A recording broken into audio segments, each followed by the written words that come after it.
सम्मानित साथियों, नमो बुद्धाय, जय भीम। आज के अम्बेडकर संदेश में आपका हार्दिक स्वागत है। आज के अम्बेडकर संदेश में हम बात करेंगे आर्य अष्टांगिक मार्ग की बात करेंगे और साथ ही साथ परिमिता का सिद्धांत क्या है और परिमिता का सिद्धांत में जो 10 गुणों का आचरण की बात तथागत बुद्ध ने कही है, उन 10 गुणों की बात करेंगे। साथ ही साथ आज के अम्बेडकर संदेश में आप जानेंगे कि बुद्ध बनने का आकांक्षी व्यक्ति के अंदर कौन सा गुण होना चाहिए, वो कौन सा गुण है उस व्यक्ति के अंदर जो बुद्ध बनने का आकांक्षी है। संक्षिप्त रहेगा आज का अम्बेडकर संदेश, लेकिन बेहद क्रांतिकारी अम्बेडकर संदेश है। साम्यवादियों के द्वारा कुछ साधनों को अपनाया गया। तथागत बुद्ध के सापेक्ष साम्यवादियों ने भी सिद्धांतों को अपनाया, लेकिन उनका सिद्धांत क्या था, ये भी आज के अम्बेडकर संदेश में हम आपको बताने वाले हैं। क्योंकि इस समय जो चर्चा हो रही है वो है बुद्ध अथवा कार्ल मार्क्स, क्रांति तथा प्रतिक्रांति, बुद्ध अथवा कार्ल मार्क्स। और ये शीर्षक है भाषा डॉक्टर अम्बेडकर संपूर्ण वाङ्मय खंड 7 का, जो हुबहू हम आपके समक्ष रखेंगे पेज नंबर 341 से 342 तक। तो आइए बिना विलंब के आज के अम्बेडकर संदेश को शुरू करते हैं। आज के अम्बेडकर संदेश के अंत में आज के ही अम्बेडकर संदेश से संबंधित हम पूछेंगे एक महत्वपूर्ण प्रश्न, जिसका जवाब देना आपके लिए बहुत जरूरी है। भाषा लिखते हैं कि आर्य अष्टांग मार्ग का अनुसरण करके इन बाधाओं पर विजय प्राप्त करना ही निवान है। ये कल हमने जो अम्बेडकर संदेश आपके समक्ष प्रस्तुत किया था, उसके आगे का भाग लेकर उपस्थित हैं। भाषा लिखते हैं कि आर्य अष्टांगिक मार्ग सिद्धांत ये बताता है कि मनुष्य का मन की कौन सी स्थिति व मनोवृत्ति का परिश्रम पूर्वक पोषण करना चाहिए। निब्बान का सिद्धांत उस प्रलोभन या बाधा के विषय में बताता है जिस पर यदि व्यक्ति आर्य अष्टांग मार्ग का अनुसरण करना चाहता है तो उन पर गंभीरता पूर्वक विजय प्राप्त करनी चाहिए। नवीन सिद्धांत का चौथा भाग परिमिता का सिद्धांत है। नवीन सिद्धांत का चौथा भाग परिमिता का सिद्धांत है। परिमिता का सिद्धांत एक व्यक्ति के दैनिक जीवन में 10 गुणों का आचरण करने के लिए प्रेरित करता है। वे 10 गुण इस प्रकार हैं: नंबर 1 पन्न, नंबर 2 शील, नंबर 3 नेकम, दान, वीर, खांति यानी कि शांति, विस्तार से भी हम आपको बताएंगे। 7वां सच, 8वां अधिष्ठान और 9वां है मेत और 10वां है उपेक्षा। तो आइए एक एक कर विस्तार से जान लेते हैं। ये जो शब्दावली आपने देखी, ये इसका हिंदी अर्थ अब हम आपके समक्ष रखेंगे। ये पाली भाषा का शब्द हमने हुबहू आपके समक्ष प्रस्तुत किया है। ये जो 10 गुण हैं, उसे पहला है पन्न, और पन्न का मतलब होता है बुद्धि। पन्न या बुद्धि वह प्रकाश है जो अविद्या, मोह या अज्ञान के अंधकार को हटाता है। पन्न के लिए ये अपेक्षित है कि व्यक्ति अपने से अधिक बुद्धिमान व्यक्ति से पूछकर अपनी सभी शंकाओं का समाधान कर ले, बुद्धिमान लोगों से संबंध रखे और विभिन्न कलाओं और विज्ञान का अर्जन करे जो उसकी बुद्धि विकसित होने में सहायक हो। शील नैतिक मनोवृत्ति अर्थात बुरा न करने और अच्छा करने की मनोवृत्ति, गलत काम करने पर लज्जित होना है। दंड के भय से बुरा काम न करना शील है। शील का अर्थ है गलत काम करने का भय। नेकम संसार के सुखों का परित्याग है। दान का अर्थ अपनी संपत्ति, रक्त तथा अंग का उसके बदले में किसी चीज की आशा किए बिना दूसरों के हित व भलाई के लिए अपने जीवन तक को भी उत्सर्ग करना है। वीर का अर्थ है सम्यक प्रयास। आपने जो कार्य करने का निश्चय कर लिया है उसे पूरी शक्ति से कभी भी पीछे मुड़कर देखे बिना करना है। वीर का अर्थ है सम्यक प्रयास, बिना पीछे मुड़े हमने जो संकल्प कर लिया, जो निश्चय कर लिया है, उस कार्य को बिना पीछे मुड़े हमें करते जाना है। खांति यानी कि शांति, ये छठा गुण है। खांति यानी कि शांति का अभिप्राय है सहिष्णुता। सहिष्णुता इसका सार है कि घृणा का मुकाबला घृणा से नहीं करना चाहिए, क्योंकि घृणा से शांत नहीं होती। इसे केवल और केवल सहिष्णुता द्वारा ही शांत किया जा सकता है। सच यानी कि सत्य, सच यानी कि सच्चाई है। बुद्ध बनने का आकांक्षी कभी भी झूठ नहीं बोलता। ध्यान दीजिए शब्दों पर। बुद्ध बनने का आकांक्षी कभी भी झूठ नहीं बोलता, उसका वचन सत्य होता है। सत्य के अलावा कुछ नहीं होता। अधिष्ठान का मतलब अपने लक्ष्य तक पहुंचने के दृढ़ संकल्प को अधिष्ठान कहते हैं। मैत्री यानी कि मैत्री, ये गुण होना चाहिए।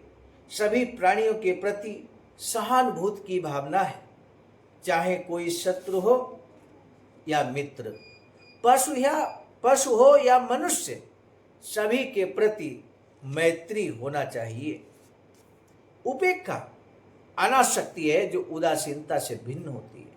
यह मन की वह अवस्था है जिसमें न तो किसी वस्तु के प्रति रुचि होती है, परिणाम से विचलित व अनुत्तेजित हुए बिना उसकी खोज व प्राप्ति में लगे रहना ही उपेक्षा है। प्रत्येक व्यक्ति को चाहिए कि वह इन गुणों यानी कि इन 10 गुणों को अपनी पूर्ण सामर्थ्य के साथ अपने व्यवहार में अपनाए, इन पर आचरण करे। यही कारण है कि इन्हें परिमिता यानी कि पूर्णता की स्थिति कहा जाता है। यही वह सिद्धांत है जिसे बुद्ध ने संसार में दुख तथा क्लेश की समाप्ति के लिए अपने बोध व ज्ञान के परिणाम स्वरूप प्रतिपादित किया है। ये 10 गुणों से 10 गुण जिस व्यक्ति के अंदर होते हैं वो पूर्णता की स्थिति को प्राप्त करता है। ऐसी बात यहाँ पर तथागत बुद्ध के विचारों को बाबा साहब ने वर्णित किया। मेरे साथियों, बाबा लिखते हैं कि स्पष्ट है कि बुद्ध ने जो साधन अपनाए वे स्वेच्छा पूर्वक अनुसरण करके मनुष्य की नैतिक मनोवृत्ति को परिवर्तित करने के लिए थे। स्वेच्छा से व्यक्ति इन गुणों को अपना ले तो नैतिक मनोवृत्ति परिवर्तित हो जाएगी व्यक्ति की। ये विश्वास था तथागत बुद्ध का। भाषा कहते हैं कि साम्यवादियों द्वारा अपनाए गए साधन भी इसी भांति स्पष्ट, संक्षिप्त, स्फूर्तिपूर्ण है। और ये है नंबर 1 हिंसा, नंबर 2 सर्वहारा वर्ग की तानाशाही। मात्र 2 ही साधन अपनाए गए साम्यवादियों के द्वारा, मार्क्सवाद के द्वारा। साम्यवादी कहते हैं कि साम्यवाद को स्थापित करने के लिए केवल 2 साधन हैं। पहला है हिंसा, वर्तमान व्यवस्था को भंग करने व तोड़ने के लिए इससे कम कोई भी कार्य या योजना पर्याप्त नहीं होगी। हिंसा के द्वारा वो सत्ता परिवर्तन करना चाहते हैं। दूसरा साधन है सर्वहारा वर्ग की तानाशाही। नई व्यवस्था को जारी रखने के लिए उससे कम कोई चीज पर्याप्त नहीं होगी। यानी कि मार्क्सवाद, कार्ल मार्क्स का जो सिद्धांत है वो सर्वहारा वर्ग की तानाशाही को प्रोत्साहित करता है। स्पष्ट हो जाता है कि बुद्ध तथा कार्ल मार्क्स में क्या समानताएं हैं तथा क्या विषमताएं हैं। अंतर व विषमता साधनों के विषय में है।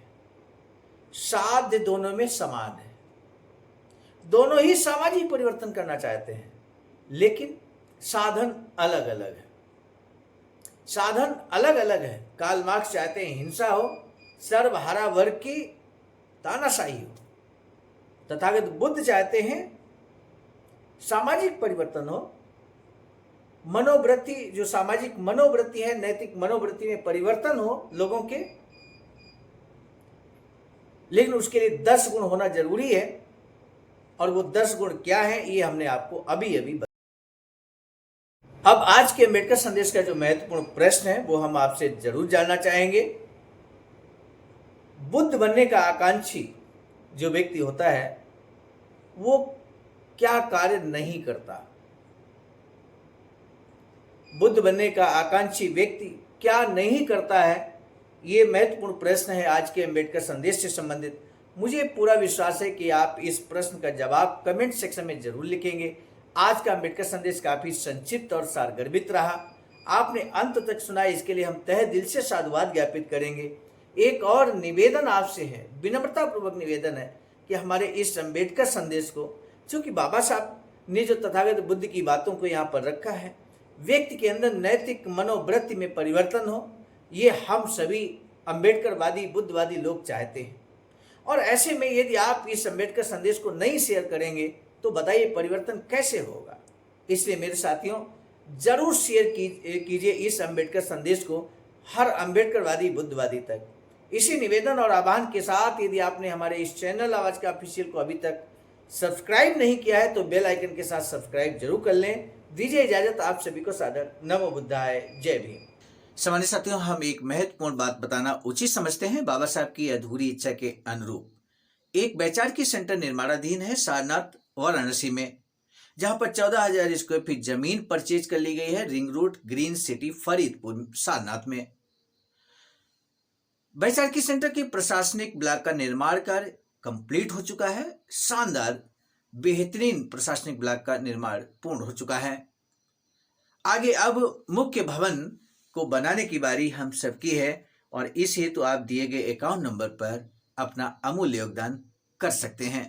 आज का अम्बेडकर संदेश हम लेकर उपस्थित हुए थे मिशन नायक बुद्ध मित्र मुसाफिर सर, राष्ट्रीय अध्यक्ष आवाज का नई दिल्ली की प्रेरणा में, और प्रस्तुतकर्ता क्रम में मैं स्वयं सर्वजित आर्य, राष्ट्रीय मीडिया प्रभारी, IIT सेल आवाज का नई दिल्ली। मिलेंगे नए डॉक्टर अम्बेडकर संदेश में, तब तक दीजिए इजाजत। आप सभी को सादर नमो बुद्धाय, जय।